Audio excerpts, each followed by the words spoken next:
Hello ladies and gentlemen, I'm Colin Elguer bringing you a special edition of the Friday Show, where today I will be covering a new sport taking over worldwide known as pickleball.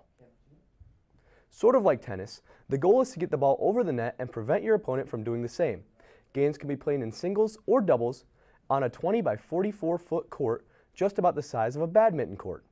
The first team to score 11 wins, but you must win by 2. Even though the game has become most popular recently, it's been around since 1965. The game was started with ping pong paddles, but they were soon deemed too small, and the paddle size was increased to its current form after a rule change early on that still sticks. The creation of a non-volley zone 7 feet away came soon after. This rule was implanted to deter smashing. The game minimizes running, which allows older players to be on an even playing field with younger generations. However, the game is not without controversy. It seems that almost everywhere the sport exists, there's a lot of noise, and residents are complaining, and it's squeezing out tennis courts in limited space. But the game of pickleball just continues to grow, and I can't wait to see where it goes. Now to Jack with national news and more. Thanks, Colin. Last Friday, regulators working for the state of California unexpectedly closed down Silicon Valley Bank, a 40-year-old company and the 16th largest U.S. bank before its sudden collapse. The company's stock tumbled 60% last Thursday and had plunged another 70% that Friday before trading of its shares was halted. The bank was closed due to inadequate liquidity and insolvency, meaning that they did not have enough money to pay everyone who had money stored there. That evening, many tech companies involved with the bank, such as Roku and Roblox, showed how much money they had stored at the Silicon Valley Bank. Roku stated that it had deposited $487 million into the bank, roughly 25% of their entire sales, and Roblox claimed that 5% of their funds were at the bank, or $1,500 million. Even companies in Sweden are feeling the effects, with one pension company losing about $1 billion. After the break, I hear Wyatt has a special interview.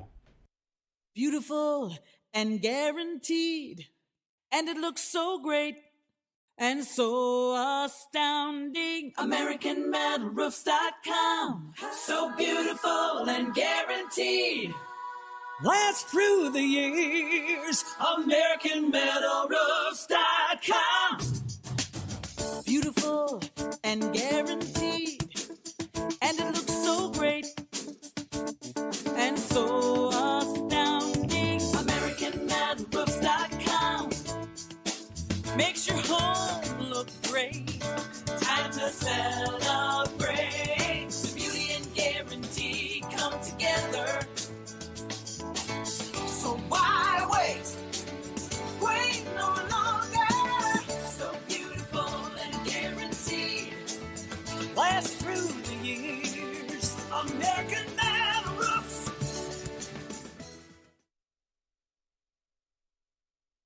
Yesterday, I interviewed the Montrose band teacher about the band making states. Here's that interview.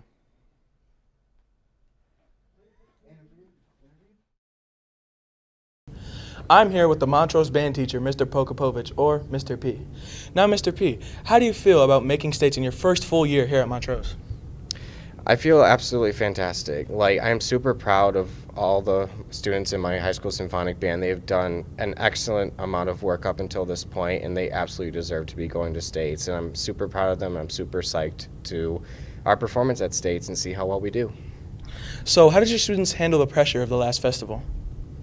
They actually handled it really well. I was a little bit nervous at first because we did have that snow day the previous day, and I wasn't sure if the students would feel as comfortable going on to the next day, but they went on that stage the next day and they knocked it out of the ballpark, I should say. So, and they did a really nice job. So that snow day really didn't affect them. We've been working on the music for the past 3 months, so just getting on that stage on Saturday, they knocked it out of the ballpark and they did a really nice job. So they still felt like a little bit of pressure because it's been, especially for my freshmen, they haven't been to festival before. So that was a new thing for them to experience. But all my sophomores and juniors and seniors, they've all experienced festival before. So they've had years under their belt. So there was still a little bit of that pressure there. But once they got on that stage, they played musically and they played very well. So how confident are you in your students performing at states? I'm very confident in my students' performance at States. One of the pieces we're going to transfer over so they know it very well, and just to freshen things up, we're going to do a whole brand new piece. And it's a slower piece as well, and I feel like very confident that the students are going to handle it very well, and we're going to do very well at States, I feel like. So. Thank you for your time, Mr. P. I'm Wyatt, here with the Friday Show. Now to Peyton with local news. Thanks, Wyatt. Last weekend, the Montrose Robotics team, the Lucky Sevens, traveled to of the season. The Lucky Sevens finished in the middle of the pack. The team pushed through many challenges and struggles with the robot Lucky during the competition. In the end, they persevered and scored points in the final few rounds. We congratulate them on their hard work. The Lucky Sevens' next competition will be in Battle Creek on the weekend of March 25th. If you want to watch the competition, head to the Blue Alliance website. We wish them good luck. I will update you on their progress next week. As many of you know, Tuesday was Pi Day. So what is Pi Day, and why do we celebrate it? So I talked to Mrs. Clyde this week about it. Mrs. Clyde, we wanted to ask you, what is Pi Day? Pi Day is just a celebration of the irrational number pi. It occurs every March 14th because the first three significant figures of pi are 3.14 and March 14th is 314. And do you know who came up with Pi Day? Yeah, Larry Shaw did. He worked at a museum in San Francisco, and in 1988 he decided, you know what, let's celebrate this cool number pi, and ever since then it's been every year. And when did we started celebrating Pi Day? 1988, and then in 2019 it actually became the International Day of Mathematics, so I think that's pretty cool. Thank you, Mrs. Clyde. You heard it here, and after the break, you will hear from Noah and Owen with sports. You are watching The Friday Show. McDonald's of Montrose is a family-friendly franchise. Along with all-day smiles, McDonald's offers all-day breakfast. Order from the counter, the drive-thru, the McDonald's app, or the new kiosk.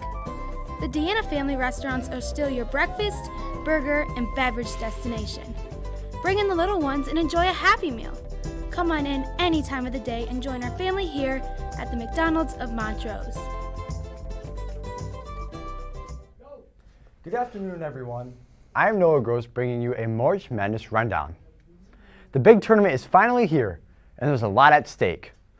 The current defending champs, the Kansas Jayhawks, currently have the third best odds to win it all.